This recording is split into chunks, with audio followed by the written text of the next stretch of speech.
KVP news में आपका स्वागत है। प्रस्तुत है आज के मुख्य समाचार। प्रधानमंत्री नरेंद्र मोदी सोमवार को गैंगटॉक पहुंचे, जहां उन्होंने राज्य के 50वें स्थापना दिवस समारोह के तहत भव्य रोड शो किया। ये रोड शो करीब 2 किलोमीटर लंबे रास्ते पर हुआ, जिसमें हजारों लोग सड़कों पर उतरकर उनका स्वागत करते दिखे और पूरे शहर में उत्सव जैसा माहौल रहा। प्रधानमंत्री का ये 2 दिवसीय दौरा सिक्किम के स्वर्ण जयंती वर्ष 50 साल के समापन समारोह का हिस्सा है। वे 28 अप्रैल को पलजोर स्टेडियम में आयोजित मुख्य कार्यक्रम में शामिल होंगे और जनसभा को संबोधित भी करेंगे। इस दौरान पीएम मोदी करीब 4,000 करोड़ रुपए से अधिक की विकास परियोजनाओं का शिलान्यास और उद्घाटन करेंगे। ये परियोजनाएं इंफ्रास्ट्रक्चर, कनेक्टिविटी, स्वास्थ्य, शिक्षा, पर्यटन और पर्यावरण जैसे कई क्षेत्रों से जुड़ी हैं, जिनका उद्देश्य राज्य की समग्र विकास को बढ़ावा देना है। आम आदमी पार्टी के 7 राज्यसभा सांसदों का भारतीय जनता पार्टी में विलय को मंजूरी मिल गई है, जिससे संसद के उच्च सदन की राजनीतिक तस्वीर बदल गई है।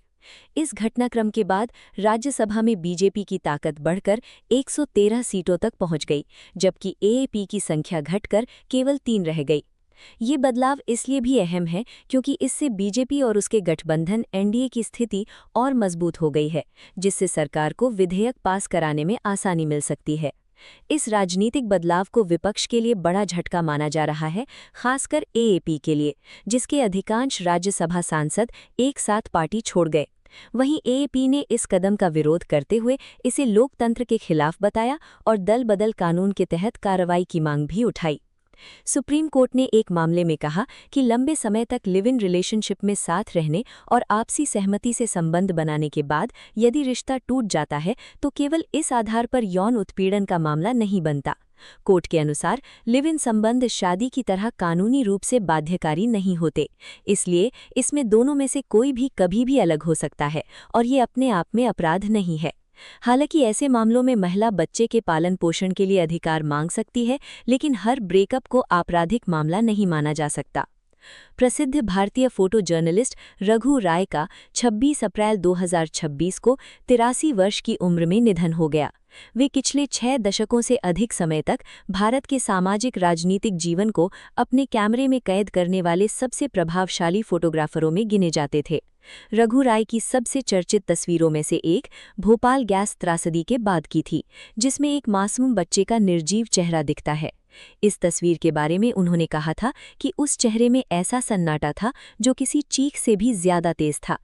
उनकी ये फोटो दुनिया भर में उस त्रासदी के दर्द और मानवीय पीड़ा का प्रतीक बन गई। राय ने न केवल भोपाल त्रासदी बल्कि 1971 के बांग्लादेश युद्ध, इंदिरा गांधी और मदर टेरेसा जैसी हस्तियों के जीवन के महत्वपूर्ण क्षणों को भी कैमरे में उतारा। उनकी तस्वीरें सिर्फ फोटो नहीं बल्कि इतिहास का जीवंत दस्तावेज मानी जाती हैं। उनके निधन को भारतीय फोटो पत्रकारिता के लिए एक बड़ा नुकसान माना जा रहा है, लेकिन उनकी खींची गई तस्वीरें आने वाली पीढ़ियों को हमेशा उस दौर की सच्चाई और भावनाओं से जोड़ती रहेंगी।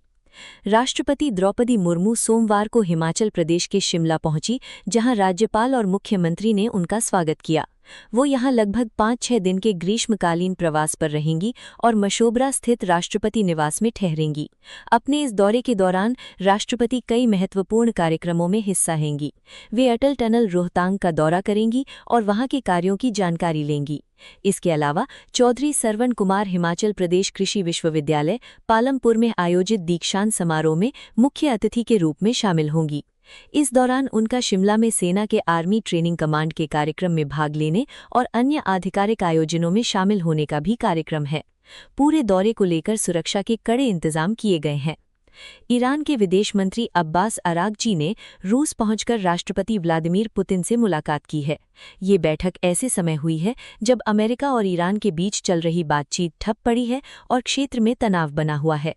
मुलाकात के दौरान पुतिन ने ईरान का समर्थन जताते हुए कहा कि रूस तेहरान के हितों के साथ खड़ा है और क्षेत्रीय मुद्दों पर सहयोग जारी रखेगा। वहीं ईरान के विदेश मंत्री ने बताया कि अमेरिका के पूर्व राष्ट्रपति डोनाल्ड ट्रंप ने बातचीत की इच्छा जताई है। ट्रंप ने संकेत दिया है कि यदि ईरान चाहे तो वो बातचीत के लिए आगे बढ़ सकता है। हालांकि अब तक दोनों पक्षों के बीच कोई ठोस प्रगति नहीं हुई है। ये पूरी कूटनीतिक गतिविधि ऐसे समय हो रही है जब अमेरिका ईरान के युद्ध जैसी स्थिति और प्रतिबंधों के कारण वैश्विक तनाव बढ़ा हुआ है और रूस इस मामले में एक अहम मध्यस्थ की भूमिका निभाने की कोशिश कर रहा है। माली के रक्षा मंत्री साडियो कैमरा की बम धमाके में मौत। माली के रक्षा मंत्री साडियो कैमरा की शनिवार को उनके घर पर हुए आत्मघाती कार बम हमले में मौत हो गई। ये हमला राजधानी बमाको के पास काटी इलाके में हुआ, जहां उनके आवास को निशाना बनाया गया। बताया जा रहा है कि ये हमला जिहादी और अलगाववादी समूहों के बड़े समन्वित हमलों का हिस्सा था, जो देश के कई शहरों और सैन्य ठिकानों पर एक साथ किए गए। हमले में उनके परिवार के कुछ सदस्य भी मारे गए और ये घटना माली की मिलिट्री सरकार के लिए बड़ा झटका मानी जा रही है। सुरक्षा हालात बिगड़ने के बाद देश के राष्ट्रपति को सुरक्षित स्थान पर ले जाया गया, जबकि पूरे देश में तनाव और अस्थिरता बढ़ गई। रोहित शेट्टी की कॉमेडी फ्रेंचाइजी गोलमाल 5 की शूटिंग शुरू हो चुकी है और हाल ही में अजय देवगन ने सेट से एक मजेदार वीडियो शेयर किया है, जिसमें 5 सीटों वाली खास बाइक और पूरी गोलमाल गैंग नजर आ रही है। ये शूटिंग ऊटी में चल रही है और वीडियो ने फैंस में जबरदस्त उत्साह बढ़ा दिया है। फिल्म में पुराने स्टार्स के साथ इस बार अक्षय कुमार की एंट्री भी हुई है। हालांकि वे लीड रोल में नहीं बल्कि खास किरदार में दिखाई देंगे। इस फिल्म में अजय देवगन एक बार फिर मुख्य भूमिका निभा रहे हैं, जबकि अरशद वारसी, तुषार कपूर, कुणाल खेमू और श्रेयस तलपड़े जैसे पुराने कलाकार भी लौट रहे हैं। खास बात यह है कि अक्षय कुमार का नया अवतार, संभवतः कैमियो या नेगेटिव रोल, फिल्म में एक नया ट्विस्ट जोड़ सकता है। दिवंगत बिजनेसमैन संजय कपूर की संपत्ति को लेकर चल रहे पारिवारिक विवाद में सुप्रीम कोर्ट ने अहम टिप्पणी की है। करीब 30,000 करोड़ रुपए की संपत्ति पर मां, बहू और बच्चों के बीच चल रही लड़ाई अब अदालत तक पहुंच चुकी है।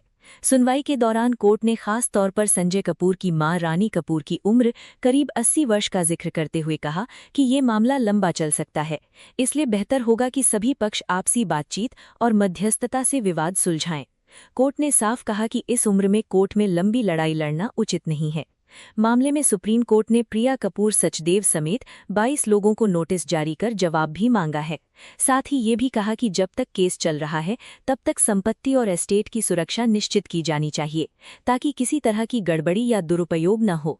ये विवाद संजय कपूर के निधन के बाद शुरू हुआ, जहां वसीयत और संपत्ति के अधिकार को लेकर परिवार के अलग अलग सदस्यों के बीच मतभेद सामने आए हैं। दिलजीत दोसांझ के कनाडा कॉन्सर्ट के दौरान कुछ खालिस्तान समर्थकों ने अचानक नारेबाजी शुरू कर दी और झंडे लहराए, जिससे कार्यक्रम कुछ समय के लिए बाधित हुआ। सिक्योरिटी ने हस्तक्षेप कर प्रदर्शनकारियों को बाहर निकाला। हालांकि इस दौरान हल्का टकराव भी देखने को मिला।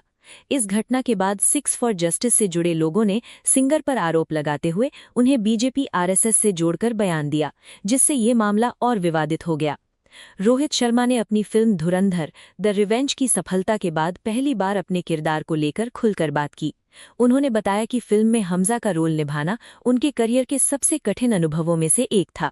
रणवीर के मुताबिक ये किरदार उनके पुराने चर्चित रोल अलाउद्दीन खिलजी से भी ज्यादा चुनौतीपूर्ण था। उन्होंने कहा कि हमजा के किरदार ने उनसे एक कलाकार के रूप में बहुत कुछ मांगा और इसके लिए उन्हें 300% तक मेहनत करनी पड़ी।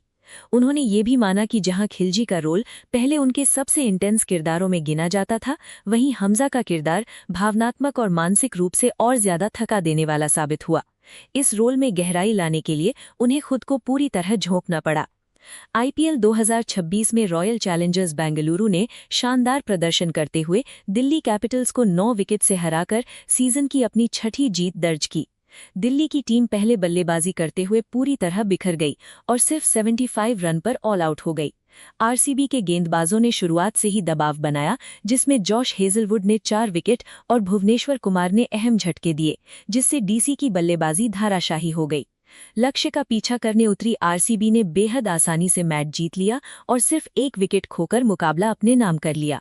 इस मैच का सबसे बड़ा आकर्षण विराट कोहली रहे, जिन्होंने आईपीएल इतिहास में 9,000 रन पूरे कर एक नया रिकॉर्ड बना दिया। वे इस उपलब्धि तक पहुंचने वाले पहले खिलाड़ी बन गए हैं, जो उनके शानदार और लगातार प्रदर्शन को दिखाता है। 6वें brother AC coffee memorial tennis में युवा खिलाड़ियों ने शानदार खेल दिखाया। प्रतियोगिता में शौर्य और अरायना ने अपने अपने मुकाबलों में बेहतरीन प्रदर्शन करते हुए ध्यान खींचा। दोनों खिलाड़ियों ने दबाव के बीच संयम और तकनीक का अच्छा संतुलन दिखाया, जिससे वे अपने प्रतिद्वंदियों पर भारी पड़े। वेलहम बॉयज स्कूल की टीम ने टीम इवेंट में दमदार खेल दिखाते हुए अपना दबदबा कायम रखा और लगातार जीत दर्ज की। कुल मिलाकर टूर्नामेंट में उभरती प्रतिभाओं का प्रभावशाली प्रदर्शन देखने को मिला, जिसने भविष्य के लिए अच्छे संकेत दिए। और अब मौसम विभाग के अनुसार 13 राज्यों में भारी बारिश और तूफान का अलर्ट जारी किया गया है, जिसमें उत्तर पश्चिमी क्षेत्र जैसे जम्मू कश्मीर, हिमाचल प्रदेश, उत्तराखंड, पंजाब, हरियाणा, दिल्ली, राजस्थान, उत्तर प्रदेश में गरज चमक के साथ हल्की से मध्यम वर्षा, 80 किलोमीटर प्रति घंटे तक तेज हवाएं और ओलावृष्टि संभव है। जबकि पूर्वोत्तर राज्यों अरुणाचल प्रदेश, असम, मेघालय, नागालैंड, मणिपुर, मिजोरम, त्रिपुरा में व्यापक बारिश जारी रहेगी। पूर्वी और मध्य भारत में बिहार, झारखंड, उड़ीसा, पश्चिम बंगाल, सिक्किम, मध्य प्रदेश, छत्तीसगढ़ में हल्की मध्यम वर्षा के साथ 50 से 60 किलोमीटर प्रति घंटे की हवाएं चल सकती हैं।